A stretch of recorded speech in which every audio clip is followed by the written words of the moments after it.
गांधी पुतळ्याजवळ गाडीच्या दुकानातील चोरीचा गुन्हा अवघ्या 2 तासात एलसीबीने उघड करत गाडीच्या दुकानातच काम करणाऱ्या भामट्याला मुद्देमालासह गजाआड केले आहे।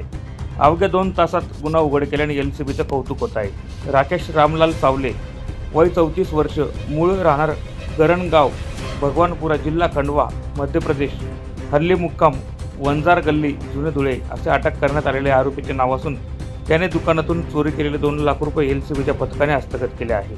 सदरची कारवाई जिल्हा पोलीस अधीक्षक श्रीकांत देवरे, अप्पर पोलीस अधीक्षक किशोर काळे यांच्या मार्गदर्शनाखाली एलसीबीचे पोलीस निरीक्षक श्रीराम पवार यांच्या नेतृत्वात पोलीस उपनिरीक्षक Amarjeet More, police head constable Shashikant Deore, Mukesh Wagh, Prashant Chaudhari, Santosh Hire, Chetan Borse, Dharmendra Mohite, Sushil Shende, Harshal Chaudhari आदींच्या पथकाने केले आहे।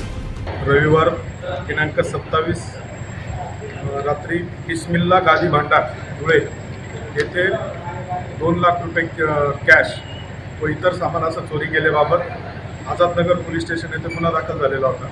त्याचा समांतर तपास स्थानिक गुन्हे शाखा धुळे करीत असताना गोपनीय माहिती मिळाली की त्या दुकानातच काम करणारा राकेश रामलाल सावले, मूळ राहणार खंडवा, सध्या राहणार धुळे, याला विश्वासात घेऊन त्याच्याकडे विचारपूस केली असता त्याने गुन्ह्याची कबुली दिली व गल्ल्यातनं जी पिशवी चोरली होती ज्याच्यामध्ये 500 रुपयाच्या नोटांचे 2 लाख रुपये किमती व त्याच्यामध्ये पॅन कार्ड, व्हिजिटिंग कार्ड, त्यानंतर त्याने ते दुकान फोडण्यासाठी जी टॉमी लोखंडी वापरली होती ती, असा सर्व मुद्देमाल काढून दिला व त्याने आपण स्वतः केलेल्या गुन्ह्याची कबुली दिलेली आहे। सदर आरोपी यास मान्य न्यायालयासमोर हजर करून त्याने इतर असे काही गुन्हे केलेले आहेत का व त्याची इतर काही टोळी आहे का याचा तपास सुरू आहे।